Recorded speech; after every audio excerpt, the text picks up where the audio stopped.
Daisy, your contract was terminated this morning. Leave. That was the text waiting for me at 8:57 a.m. Sharp, short, clinical, cowardly. I stared at it while the elevator doors closed, sealing me in chrome and silence. My reflection looked back. Black blazer, hair perfectly pinned, the same pearl earrings my grandmother used to say were meant for a woman who knew her worth. I didn't react. Didn't flinch. Didn't blink. Instead, I slid my phone into my pocket and pressed the button for floor 27, boardroom level. The place where decisions were made. Or, if my plan held, the place where decisions would be undone. I still remember my first day here. I was 27, fresh out of grad school, and the CEO shook my hand like he already owned my future. "You're going to do big things here, Daisy," he'd said. Back then, I believed him. Now, 8 years later, that same man couldn't even bother to fire me face-to-face cute. At 9:01 a.m., the elevator chimed. I stepped out and felt the energy shift immediately. Not the dramatic kind. No hushed whispers or gasps. But the subtle kind. The kind that comes from people suddenly avoiding eye contact, from conversations ending half a second too fast. People always underestimate silence. Silence tells you everything. My heels echoed down the hallway. Steady, controlled, intentional. A rhythm drummed tight with tension. As I approached the boardroom, the glass walls reflected faces already seated inside. Executives, board members, and Brandon, our newly promoted CFO, whose ego barely fit inside the building. He was the reason I got that text. The golden boy, the CEO's protege. The man who thought titles equaled intelligence, or power, or both. I opened the boardroom door without knocking. Every head snapped toward me. Brandon choked on air. "D. Daisy?" His voice cracked. "You're not supposed to be here." I smiled. Not a warm smile, not a friendly one. The kind you give right before checkmate. "Oh? That's interesting," I said calmly. "My calendar says otherwise." Let me be clear. I wasn't surprised by the firing. I'd seen it coming 3 months ago, sudden secret meetings. Missing email access I previously had. My name disappearing from invitation lists I used to be required in. The soft betrayal always comes quietly. Not like thunder, but like humidity. You don't notice until you can't breathe. So I prepared. Quietly. Precisely. Relentlessly. Because the first rule of corporate survival is simple. Never let someone take from you what they didn't build with you. Back in the boardroom, Brandon exchanged a panicked look with the CEO. She looked irritated, like I was an inconvenience, not a threat. "Daisy," she exhaled, standing. "You were notified. You're no longer—" I interrupted her. Not loudly, not aggressively, just efficiently. "I'll stay." A few people winced. People who knew me well enough to recognize that tone. The CEO stiffened. "This is a closed executive meeting." "It is," I agreed, walking toward my seat. The one I'd sat in every Monday for 3 years. And I am still an executive. Brandon barked a laugh. Not because he thought it was funny, but because panic has to escape somehow. "No, Daisy. You were terminated this morning. HR is packaging your—" The door burst open. The company's senior lawyer, Harold Finch, gray suit, sweating, holding a laptop like it was radioactive, stumbled inside. His eyes landed on me. He froze. "Ma'am," he breathed, voice cracking. "That's your authorization on the buyout agreement." The room went still. No one moved. No one spoke. Brandon turned pale. The CEO blinked, confused, then furious. "That's impossible," she snapped. "She doesn't have the authority." Harold shook his head. "She does." He swallowed. Hard. "The transfer paperwork is valid. Timestamp verified. Internal registry confirmed." The silence that followed wasn't empty. It was loud. Heavy. I sat down. Slowly. Gracefully. Like the seat had always belonged to me. The CEO slammed her palm against the table. "Call forensics now." People jolted like they'd been shocked. I simply folded my hands. By all means, I murmured. Call whoever you need. Because while they scrambled, while they panicked, while they tried to undo what had already been sealed in ink, timestamp, and legal protocol, I already knew the truth. This wasn't the day they fired me. This was the day I stopped working for them and started taking back what they tried to steal. And by 1 p.m., they would understand something they should have known all along. You never underestimate the woman who built the system. The first person to break after the CEO's outburst wasn't Brandon. It was the board chair. Elaine Wu. Sharp. Calculated. A woman who rarely reacted to emotional chaos. She leaned forward, hands clasped, voice calm enough to slice through panic. Harold, she said, addressing the lawyer. Explain. Slowly. You could have heard dust settle. Harold adjusted his glasses, opened the laptop, and turned the screen toward the board. The system shows a triggering event, he said. Stamped at 8:04 this morning. He swallowed. Tied to a dormant executive buyout clause. The CEO scoffed. We never approved any dormant buyout clause. But Harold didn't look at her. He looked at me, because he remembered. 6 years ago, long before Brandon strutted into his CFO role, long before restructuring and vision realignment, the company nearly collapsed. A failed merger, crumbling morale, lawsuits threatening to swallow us whole. Back then, I wasn't just an analyst. I was the person they handed everything messy and whispered, fix it so I did. I streamlined redundancies, rebuilt contract language, and, most importantly, I added protective mechanisms no one read because everyone was too panicked to care. Because sometimes protecting a corporation means protecting its backbone, and at that time, that backbone was me. Elaine tapped the table once. Harold, continue. He exhaled. The clause states, if the employee named is terminated without due process and without board approval, ownership rights default to her as interim controlling shareholder until a full review. A beat. Then another. You could see the recognition spread across faces like wildfire, finally touching dry brush. They hadn't fired me properly. They thought a text message was enough. I didn't smile. Not yet. Not here. The CEO finally found words. That clause can't just activate. It must require board signatures. Arbitration review. Harold shook his head. It would, normally. He clicked one line on the screen. A scanned document filled the projector behind them. Clean, crisp, numbered, initialed my initials. And two others, Elaine's and the CEO's, dated years ago. No one breathed. Brandon shot up from his chair the way a person leaps from a chair they thought was stable. This is absurd, he snapped. No one is giving her control of executive shares because of some ancient panic clause. Elaine's gaze shifted to him, not angry, but disappointed. Brandon, she said softly, you signed the termination order without board review. You did that.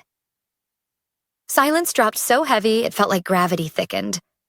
My phone buzzed in my pocket, but I didn't look. I already knew what it was. A system alert. Ownership routing confirmed. The CEO leaned forward, eyes sharp. Daisy, she said, voice smooth now. Too smooth. There must be a misunderstanding. If we reverse the termination... I raised a hand. No. Her smile faltered. Brandon scoffed. Don't get emotional. We can fix this. I finally looked at him. Brandon, I said, calm as still water. The only reason you're panicking is because you thought you won. He opened his mouth, then closed it again. Because the worst weapon in a room full of egos isn't anger. It's certainty. Elaine cleared her throat, the moderator returning. What documentation triggered the clause, Harold? He scrolled. A digital authorization uploaded from Daisy's credentials at 7:59 a.m. today. Brandon pounced. She sabotaged the system then. But Harold shook his head again. No, the protocol requires pre-existing authorization, notarized verification, and independent witness logging. All 3 checks passed. The CEO's voice was barely audible. Meaning? Harold closed the laptop. Meaning nothing about this was forged. Nothing was added after the fact. A pause. She didn't trigger it today. She set it up years ago. It simply executed when the conditions you created were met. Someone in the back whispered, very softly, "Oh my God." Finally, I spoke. Not loudly, not with heat, just truth. 6 months ago, you started reducing my access. 3 faces flushed. You removed me from strategy meetings, then from financial oversight, then from legal queue review. I leaned back slightly. That told me everything. You were preparing to replace me quietly, without severance, without recognition, without accountability. No one contradicted me. They couldn't. And when people show you they don't value you, I continued, you don't beg them to change. My voice lowered. You make sure they can't erase you. For a long moment, no one dared speak. Then Elaine turned toward me. "Daisy," she said carefully, "what do you intend to do now?" My pulse didn't spike. My breath didn't shake. My answer had been waiting long before this day arrived. "I intend," I said, "to ensure this company stops treating its people like disposable tools." The CEO swallowed hard, finally understanding. This wasn't revenge, it was consequence. And consequences, unlike apologies, can't be undone. The boardroom didn't erupt the way people imagine. There was no shouting match, no dramatic walkouts, no thrown papers. The real fallout was quieter, tighter, more dangerous. Shock isn't loud. It's still. The CEO finally sank into her leather chair, spine rigid, jaw clamped. She wasn't just angry. She was calculating. I knew that look. The same one predators use when prey unexpectedly bites back, Elaine remained composed, hands folded neatly, watching the room. Not to understand what was happening, but to see who would break first. It was Brandon. Of course. "So what?" he snapped, pacing now. "She gets temporary control because of a loophole? We can still challenge this. We can fight it." Harold didn't look up from his laptop as he muttered, "You can challenge it, but contesting a verified clause will require a public filing." Brandon stopped mid-step. "A public filing?" The CEO repeated, voice low. Harold nodded.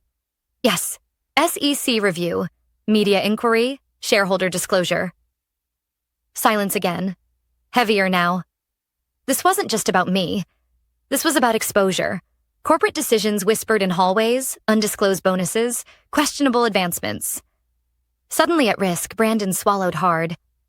That could sink stock projections. Harold nodded once. "And if the clause stands, and it will, that means she retains administrative control while the courts review it." "So she runs the company while we challenge?" Brandon hissed.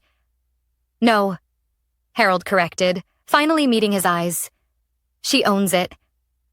I watched panic settle across their faces. Not dramatic, not chaotic, but internal.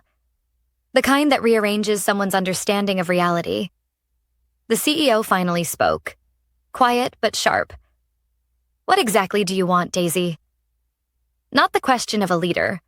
The question of someone negotiating with a threat. I met her eyes. "I want an honest conversation. Something I haven't received here in months." She scoffed. "You were never excluded. We were restructuring." "No," I said, voice steady. "You were eliminating anyone who didn't serve your new hierarchy. Anyone who could question you." Her expression wavered, just enough to confirm it. Brandon crossed his arms. "So what? Now you're going to rewrite the rules? Fire everyone? Replace leadership?" It was tempting. Too easy. But vengeance wasn't why I walked in here. "You think this is about humiliation," I said slowly. "About getting even. But I didn't fight my way to the table to burn the building down." I paused. "I fought because people like you assume loyalty should come without respect." His jaw tightened. "Good." That landed. Elaine shifted forward slightly, directing the conversation. "Daisy, if this clause stands, you have authority to take immediate action. But I need clarity. Are you stepping into leadership or simply holding the position until review?" I knew the answer before she finished speaking. "I'm stepping in." no hesitation, no apology. I'd already done the work for years, just without the title. At that exact moment, my phone buzzed again. This time I checked. A notification from the internal compliance portal. System alert. Ownership transfer registration complete. Another line. New permissions assigned. Full administrative access reinstated. I placed the phone face down on the table, then looked around the room, slowly, letting the weight of the moment stand. You tried to remove me quietly, I said, and I responded quietly. A beat. But now that the process is legal and public, we will proceed transparently. The CEO exhaled through her teeth, part anger, part acceptance. What happens next? She asked. I didn't soften. There will be an internal audit of leadership decisions from the last 12 months. Brandon paled. And until the audit is complete, I continued, no executive terminations, promotions, financial reallocations, or restructuring changes will move forward. The CEO tapped the table once. Not agreement, not resistance, just acknowledgement. Finally, Elaine stood. We'll reconvene tomorrow morning with a full legal outline. Daisy, until then, you are acting chair. Brandon whispered something under his breath. I heard it anyway. She was never supposed to win. I turned toward him, calm, collected, unshaken. I didn't win. My voice stayed low, measured. You just lost because you underestimated the wrong person. As the board members stood and slowly filed out, no one looked at me with dismissal anymore. They looked with calculation, recognition, unease, respect. I gathered my pen, just one, placed it neatly in my bag, and stood. 9 hours earlier, they thought they could erase me with a message. Now, before noon, the company wasn't just listening. It was mine. But this wasn't the end. It was the beginning, and tomorrow the real work would start. I didn't sleep much that night. Not because of adrenaline or fear, but because power changes things. People, dynamics, plans. And overnight, the quiet rumble of what happened spread through the company like electricity through exposed wire. No announcement had been made yet, but offices have their own nervous system. Whispers, Slack messages, private group chats, calendar updates disappearing without explanation. By morning, everyone knew something. Just not which way gravity now tilted. I arrived at the building at 8:12 a.m., not early, not late, precisely as I always had. My badge, once deactivated, now unlocked the doors so fast the scanner beeped twice.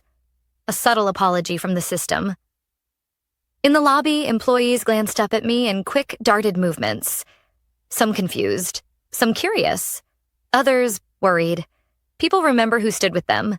People also remember who didn't. As I reached the elevator, a voice called softly behind me. Daisy? I turned. It was Mia, junior data analyst, barely mid-20s, always the first one in and the last one out, holding this company together in ways leadership never noticed. She clutched a blue folder like a lifeline. Her voice trembled. I heard you... Well, I don't know what I heard. Is it true? I held her gaze. That depends. What version did you hear? That they tried to fire you, she whispered. And now you're running things? She didn't say it with fear. She said it with hope. I nodded once. I'm acting chair until review, possibly longer. Her shoulders dropped, not in relief, but in something close to vindication. That's good, she said quietly. You're fair. Then after a beat, most of us needed that. She didn't wait for a response. She walked away before confidence could betray her. The elevator doors opened and I stepped inside, feeling the shift. This wasn't about revenge anymore. It was responsibility. The board meeting was scheduled for 9 o'clock. When I walked in at 8:59, the room was already full. No one ignored me now. Elaine acknowledged me with the smallest nod. The CEO avoided eye contact. Brandon looked like someone had swallowed his confidence and left him with the shell. Harold cleared his throat. Before we begin, he said, I need to confirm for the record that the ownership transfer has passed legal verification and cannot be overturned without court-mandated cause. He looked at me. And there is no cause. Silence. Then Elaine turned to me. Daisy, the floor is yours. The gravity of that sentence wasn't lost on anyone I stood, not dramatically, just deliberately, and placed a printed folder at the center of the table. A year ago, I began, employee satisfaction surveys were quietly archived instead of reviewed. A flicker of surprise moved across the CEO's face. Yes, I continued, I know about that. And yes, I know why. I clicked the remote and a screen illuminated behind me. Graphs, timelines, reports. This company was built on innovation, I continued, but somewhere along the way, leadership shifted focus, from building value to protecting seats. No one spoke. The restructuring wasn't about improving operations, I said softly. It was about eliminating challenge, eliminating dissent, eliminating anyone who remembered how the company was built. Brandon exhaled sharply, defensive. Now wait. No, I cut in, firm, not loud. You will have time to speak, but right now, you will listen. His mouth closed, and this time, he stayed quiet. I clicked again. A new slide. Turnover statistics. Compensation disparities. Executive bonuses during layoffs. Mia's team listed among the lowest paid departments. This board has forgotten the most basic principle of leadership, I said. People don't work for companies, they work for people they trust.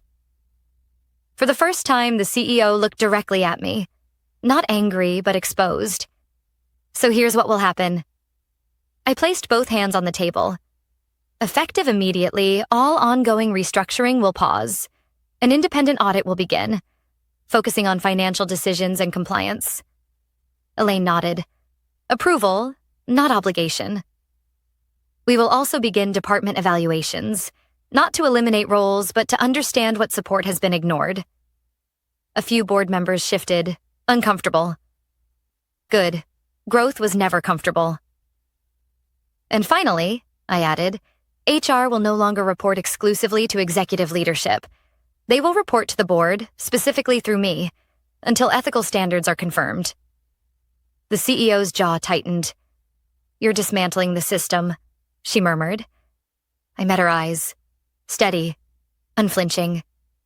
No, I said softly. I'm rebuilding the one we promised when we hired people who believed in us. For a long moment, the room held still. Not resistance, not acceptance. Just processing. Then Elaine spoke quietly, almost with relief. Motion to proceed under Daisy's outlined mandate? Hands raised, one by one, even the CEO's. Brandon's was the last, slow, reluctant, but it lifted motion past. As the room emptied, Elaine paused beside me. You know, she said, most people who get power this suddenly use it to destroy. I looked at her. Maybe that's why most leaders aren't remembered for the right reasons. She smiled. Not big, not soft, just real. We'll see who you become. I nodded once. We will. Because tomorrow wasn't going to be the fight. It would be the rebuild. And rebuilds always revealed the truth. Who deserved power and who only wanted it. 3 weeks later, the company looked the same from the outside. Same glass windows, same navy blue lobby, same front desk orchid that somehow never died. But inside, everything had shifted. The audit confirmed what most employees already suspected. Selective promotions, favoritism, silenced complaints, and financial decisions that benefited a handful at the top while entire departments struggled. No crimes. Nothing criminally prosecutable. Just something worse. Neglect. The kind of leadership that drains potential. Not with violence, but with indifference. And cleaning that up wasn't exciting. It wasn't glamorous. It wasn't a dramatic boardroom explosion like the day everything changed. It was paperwork meetings, listening, uncomfortable truths. The real work began after the shock wore off. On a rainy Thursday morning, the final audit report was delivered to the board. Elaine opened the meeting. "Today," she said, "we vote on whether Daisy remains in permanent leadership capacity as chair and acting CEO. No dramatics, no raised voices, just procedure."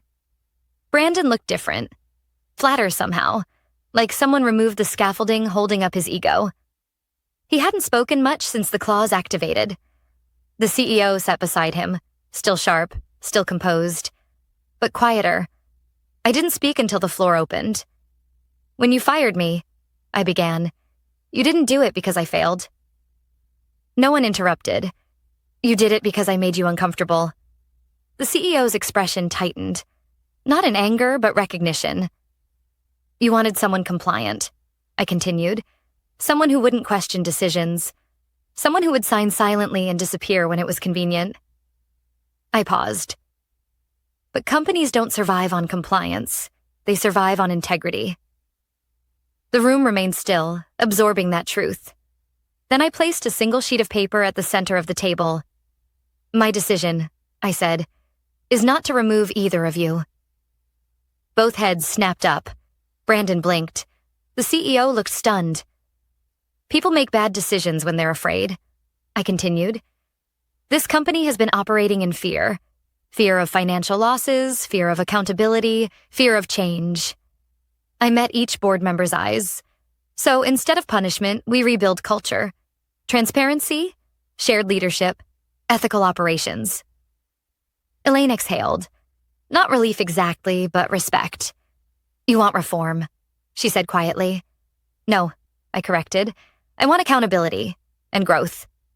Voting began. One by one, hands lifted, steadier than before. When it came to Brandon, he hesitated, then finally said, "Yes." Soft, but real. The CEO lifted her hand last. Not because she resisted, but because she was processing something heavier. This company wasn't slipping through her fingers. It was finally becoming what she once hoped it could be, before ego, pressure, and ambition distorted it. "Yes," she said. Motion passed. Unanimous. After the meeting, most people filtered out quickly. Politics exhausted them, but the CEO remained seated. She finally looked at me. Not as a threat, not as a rival, but as an equal. "You could have ended my career," she said. I nodded. "Yes. And you didn't. I don't believe leadership should behave like revenge." She let out a breath. "Then why fight back at all?" I considered my answer carefully. "Because silence teaches people how to treat you." A slow, genuine smile tugged at her mouth. Not approval, but understanding. "You're going to be good at this," she said. "I already am," I replied. Not boastful, just true. On my way out, I passed Mia in the hallway, sorting through spreadsheets and highlighters. She straightened when she saw me. "Everything okay?" she asked cautiously. I smiled. "For the first time?"